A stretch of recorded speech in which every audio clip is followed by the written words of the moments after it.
Well, YouTube family, he finally did it. John Calipari leaves Kentucky and headed to Arkansas. John Calipari, the coach who has failed at UMass, failed at Memphis, failed at Kentucky. I think I'm missing another team, but we can do the NBA as well. Failed as a leader in the NBA. You hear me? He also failed in the NBA.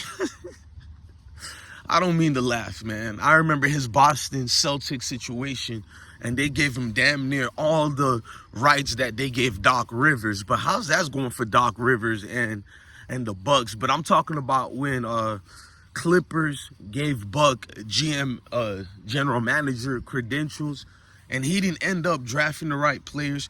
He didn't end up doing almost anything right. Even his coaching is a little bit, I dare to say, overrated. But the only reason I'm not going to call Doc Rivers overrated, because we've seen so many other coaches who has terrible records, but because they look a certain way, people back them up and support them. It's way too much. So I'm not going to call Doc Rivers overrated.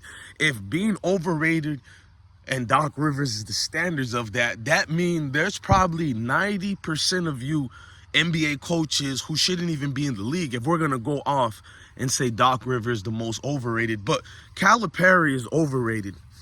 To get top recruiting classes, at worst, he gets top 5 recruiting classes every year. Sometimes number 1, majority of time number 1.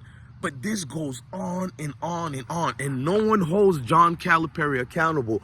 Only reason they finally held him accountable because of the situation and the nature of it. They had no choice this time. To lose in the first round again, you got DJ Wagner, you got Shepard Reed. My bad, I messed up. Shepard Reed.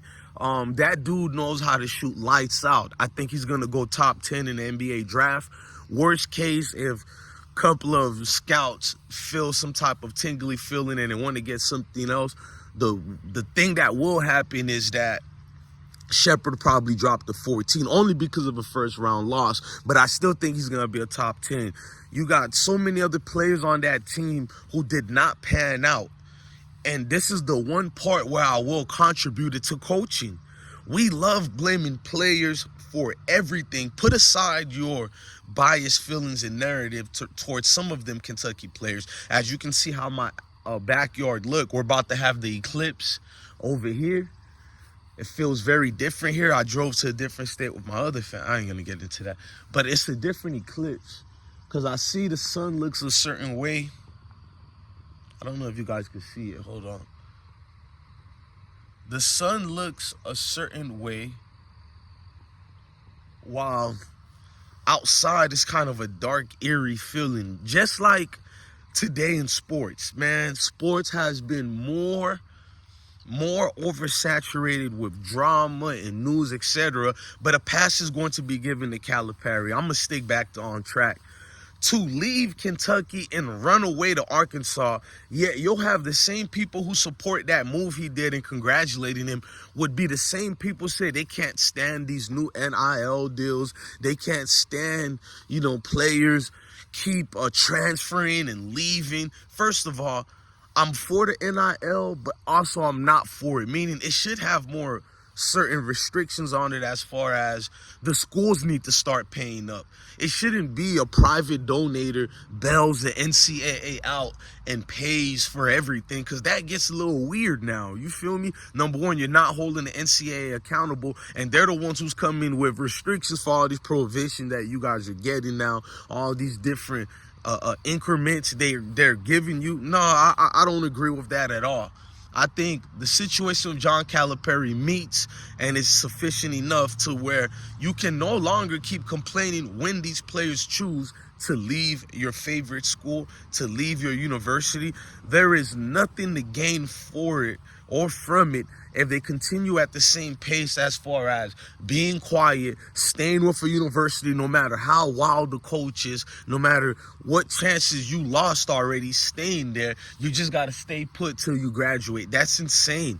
You bring these young dudes, these young kids who turn into young men, you tell them all day and all throughout their lives, you make options for yourself. This is why you're in college, and you teach them how to make these business options. Therefore, when these players finally make that option, they get ridiculed by the same people who's giving praise to John Calipari for taking the Arkansas job.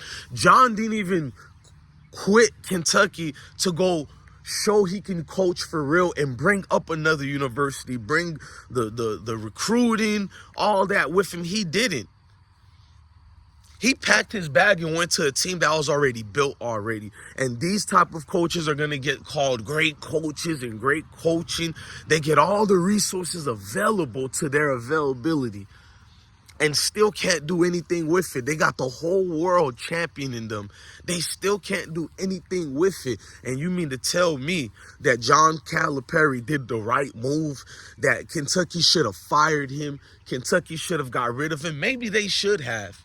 But for this man to quit the way he quit, there is no way Kentucky fired him the way they were supposed to. So I guarantee you, that's John Calipari. I'm not going to be oblivious, to who he is and what he brings, bro. So I know there was several schools who tried to throw the bag at him and say, come here instead. I mean, they're talking about you bad anyways. We're a safe gate. And he picked Arkansas. I guarantee you they didn't just throw the bag at John Calipari. They gave him the green light to everything. Damn near he's an athletic director right now. You know what I'm talking about. Hot coach, goes to high school. You feel me? And when I say hot, I'm not talking about looks. I'm talking about winning coach. Hot winning coach goes to these high schools and he wins his games, and he wins so well that they don't have a certain place for him in the school because the teacher positions are taken. So what does the president do? You are our new athletic director. Now this dude is responsible for the soccer team, baseball team, and all that. All this dude knows is only football. You feel me? So these are the levels of the things that we're reaching with. With Calipari, man, I wish him well. I wish him luck. This is nothing personal against him. It's just being honest. We're in sports and we're told we're at the highest level of competition. Then you look at a lot of these coaches and it's like, what level of competition? It seems this is a whole game of who you know and what your networks can lead you to. I mean, I guess it's the game of life. Life goes on like that. But if they're the players even partake in part of that life, they get called out every single time. I just want to see who's going to go bananas on John Calipari. Yes, they wanted him to be fired and all that, so it's going to be an easy, a scapegoat to be like, bro, Kentucky was going to get rid of him anyways. Yeah, it sounds nice. That sounds like a player who's going to get benched or did get benched or play or didn't get much playing time, and you say, oh, they were going to do that to him anyways, so that player's not allowed to go get his options like John just did? Sure. Look, man, my heart is out to all those players. This move right here with even your head coach leaving is going to damn sure make sure a lot of you players are not going to get drafted high. Number one, that's on self-accountability, but it's also on coaching too. You guys are not going to be drafted as far as to that level. And all the players who's going to decide to come back or transferring to new teams. So it's just a bad look. It's a huge L. So would you want your students or your kids to play for John Calipari? That's the real question. Arkansas gave him a bag. That might very well be true. Well, it is true. That's John Calipari. But what will John Calipari do with a group of players to make sure they believe in him and he won't do to them what he just did to Kentucky? I mean, you guys make that make sense, but at the end of the day, John Calipari is a straightforward dude. His job is to bring people to the NFL. I said NFL, to the NBA, and his job is to make professional basketball players. I seen he took Enes Kanter, who didn't even play one game at Kentucky because of restrictions and violations, and Enes Kanter still went top 5, top 3? You know, that's John Calipari. One thing for sure, if you have kids and you're some type of star or whatever, he can damn near guarantee they get picked up in the NBA with his connections or whatever. But after this fiasco, I don't know, man. You're telling me he still has the same, you know, savviness to him? Nah, man, this is a dent in his identity. This is a dent in the culture of John Calipari. This is a dent in his sport life. And you guys let me know how you feel in the comment section. I'm DJ Bless One, the best one. Love your family, love your kids, and definitely stay blessed.